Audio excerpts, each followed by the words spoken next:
Brainstorming and sharing ideas is the funnest part of the creative process. We decided to skip the boring part of actually making stuff and just do the fun part. I'm your host, Tom Wolma. I'm Rachel Santos. I'm Johnny Santos. I'm Sean Francis. And I'm James River. And this is Creativity Wasted. My idea is an app for comics, specifically, where they record all of the sets that they do on the app, and it has some kind of like AI algorithm in it to where it can like piece out like where certain jokes are within your set and is able to put tags to them like, oh, this is with this subject, this is with this subject. And you're able to see like the laughs that you get based on the recording. It's not a real app, obviously, but like, and then also like there's geotags to it where like other comics that use the app are able to see like what tags get the most laughs for it so that you're better able to prepare a set for like where the location that you're going to. So you get the recording in the app after you've done your set, then it like analyzes the audio to see how many laughs you got. And it's able to like cut up like where one joke starts, one joke ends. So like it's able to put tags to those jokes and see where the most laughs are for like within your set. So it knows like within a set, like the whole night might have been a bad crowd, but within the set of the bad crowd, this joke worked better than the other ones. Right. So like we've all had the sets where we bomb or we feel like we bomb really hard, but there's like one joke that kind of gets them. I feel like that would just kind of put us out of business, is what it sounds like. How? It would be cool to use. It would also be used by the best, and then we have like no advantage anymore. Yeah? Well, no, because the best don't need it. Also, your sets are not being put out anywhere. You're keeping like your sets in the thing, just the tags of what the subject of each joke. Like, you know how like there's like hashtag this hashtag, and like you could search things by the hashtag. It'd be like, okay, so this is, I don't know, a cunnilingus joke, or this is a parenting joke, and like you have all of these jokes with different tags, and like this one might be like multiple things, and then you see how well it does within the crowd, and those tags are like geotagged to the location. So like say you're going to do a show at Detroit House of Comedy, you see that generally the people who go there like to see these kinds of jokes. And so then you could plan your set accordingly. Oh, that's interesting. So it would know like a Trump area from a Biden or a left area from other comics who perform there, or from how your jokes did? If a lot of comics are using the app, then obviously you could see more tags for one location based on more people doing sets there that are able to like be geotagged to the location. So the app does share the tags, it doesn't share the jokes. Exactly. I think it shares more like the genre. Like the subject. Like say Trump jokes do really well here. Or like, I don't know. Sex jokes do really well, here. At like the Fox Theater or something. But at this other place, Trump jokes always bomb. You know? Yeah, that would be cool. Right? That would actually be a helpful idea. Yeah. I feel like that would actually be a really good idea. See, I'm like incapable of being creative. So I feel like, wait, do you say it like suggested ideas to you? No. It doesn't suggest ideas to you. Say you have like a future show at the same location, you'd be able to see the tags that did really well there and the tags that did not do really well there. And so then you'd be able to plan your set accordingly.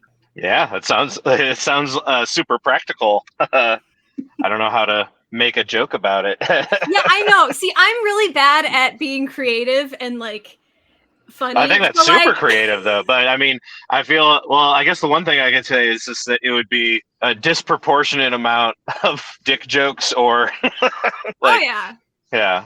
And then you could just like 800 and then two people made jokes about the stock exchange. Right. Yeah. It has a It has a hackometer, you know. Ah, that's fun. Sure, that's good. Oh yeah, if too many words match up with someone else's, it'll flag you and be like, "Hey, ooh, that's a good feature. Someone else may have already done this one." Also, part of me just thinks that in my experience, a lot of comics are just too stubborn to like want to like use something that is actually helpful, no matter like they're just, I gotta learn a whole new thing. We all know a guy who's just like, I gotta get a TikTok now. I'm that person. Yeah, sure.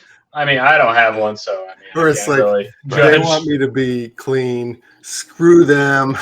I'm gonna do my dirtiest shit. Right. I mean, I guess with any app or tool, you can use it for its intended purpose, or you can use it for something else. But I like that idea personally. I think that's super. Right. It would take a lot of. It'd be either a computer science or web developers like dream or nightmare. One of the two. Oh yeah, for sure. And it's a they're very being paid well. Then it'd be a very niche thing because only comics really care about that. Right. Yeah. What if you had a regular, or maybe even like the MC? He's a loud laugher, and he always laughs at like the most inappropriate jokes or at like dead baby jokes or something, and right, but the whole rest of the audience hates it. But this one guy who's laughing so loud, right? He skews the metrics. Yeah, to be able to differentiate the laughter voice. One laugh from a crowd. That's an aggregate. Yeah, then we were like leaning into like the old school like TV rating testing where they have the button and it's like when you like something hit green, if you don't like it hit red. We were asked to be one of those families. What are they called? Oh, a Nielsen family. A Nielsen family. Yeah. We were once asked to be a Nielsen family, and then we're like, you know what? This is too much responsibility. Right. I used to get those surveys. It's because, yeah, sure. Too many. It's like too many people with good taste turn those down, and that's why we're stuck with Big Bang Theory and well, you know, they monitor every single device that you use to watch anything, and so I don't know. I don't want to have to like make sure that I'm clicking something every like 10 minutes, like so that they know that you're watching it and how many people are watching it and who's all in the room. Like that's a lot. Yeah, that'd be like major Big Brother thing. So, like, just like we already have, but we get paid for it. Yeah, but it's like you're not sending your kid to college on Nielsen. Yeah, right. Yeah, right. Wait, do you get paid to be a Nielsen family? Yeah, technically, yeah. I'm sure you get some sort of kickback or rebate. $40 a month or something. Oh, it's a flat fee. You don't get paid more to watch more TV. No, because it's what it's doing is you're a certain demographic, right? So, like, say you have kids in your house, you're a young married couple, or you're a single like female in a certain age demographic. It's what that person does, like what they're watching on TV, and then they take that number as a statistic in like a population, and that's how they say, oh, this opening of this show got however million views. Like they didn't actually make sure that there's like a million views. They just took the Nielsen family statistic and then just assumed, basically. They just kind of math it. And that's how they decide whether or not shows get canceled, based on like maybe 100 families or something. It's nuts. I just to go back to your idea, you could probably very easily then like laterally translate that into like musician like open mic or type stuff too. It's like, this room really isn't, they're really not into or they are really into Kid Rock covers, or this room, you gotta have only originals, or So I wonder if this would lead to like segregation is the wrong word, but like it would definitely, like, people would find like their niche market and really oh yeah, it would split everything up into niches by place. But then it could be like one room, they have a based on how the show is advertised, like they could have a left-wing show and a right-wing show, or a dirty show and a clean show. Right. Maybe the app would have to instead of going by place, but by the name of the show. Yeah, you could get real specific with it. I wonder. I think bookers would probably use that. Yeah, for sure. Like you upload your statistics on there, and then you get booked on there. Ooh, yeah, that's true. Or this guy's got whatever 8.8 laughometer rating or something. Laughometer talks about this, and this. All right, I'm gonna put them on. Give them 15 minutes. Yeah, it would have all of your main tags probably. Like what kind of comedian that you are, because there's obviously clean comedians. There's yeah, people who do with a lot of pop culture or whatever. Yeah, current events, political, long traumatic stories with no punchlines. Yes, love those. My favorite. Did you have a name for the app? Ooh, nope. Yeah. Like I said, I'm not creative. I'm a pretty practical person. So I'm not good at anything creativity wise, honestly. The fact that I'm in this space in general is mind-boggling. I'm trying to think of a good one. What's one that no one uses anymore, so that the name is just call it the bomb available. Shelter. Ooh, that's good. I like that actually. What, the app? Yeah, because you're basically you're looking at places to make sure that you don't bomb there. Or bomb AI. HackGPT. HackGPT is pretty good. Yeah, I like that. Yeah. Or Mike Space. Mike, and then Mike Space, HackGPT. That would have been good, but I think because it came after James's. Yeah, and it's not good. I understand.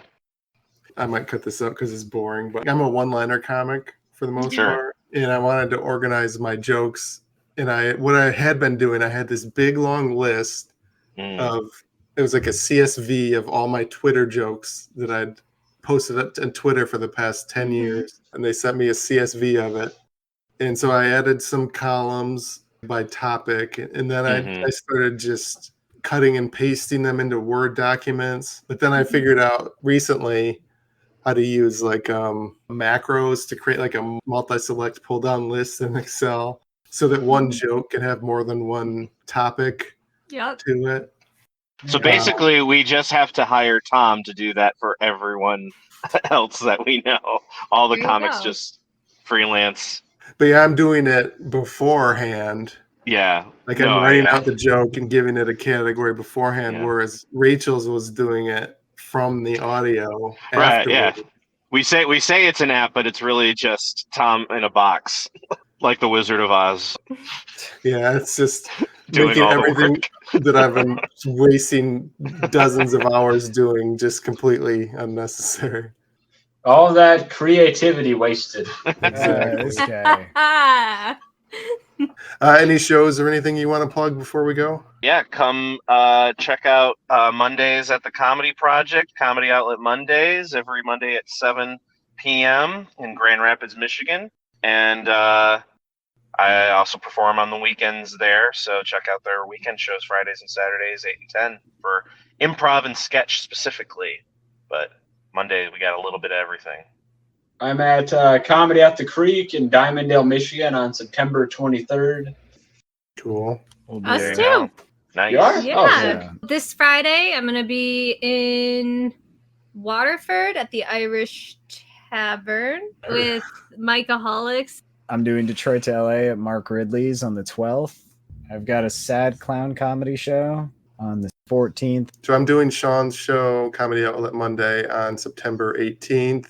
I have a Twitch stream called Gamey McFitness that's unrelated to comedy. I build video game controllers into fitness machines.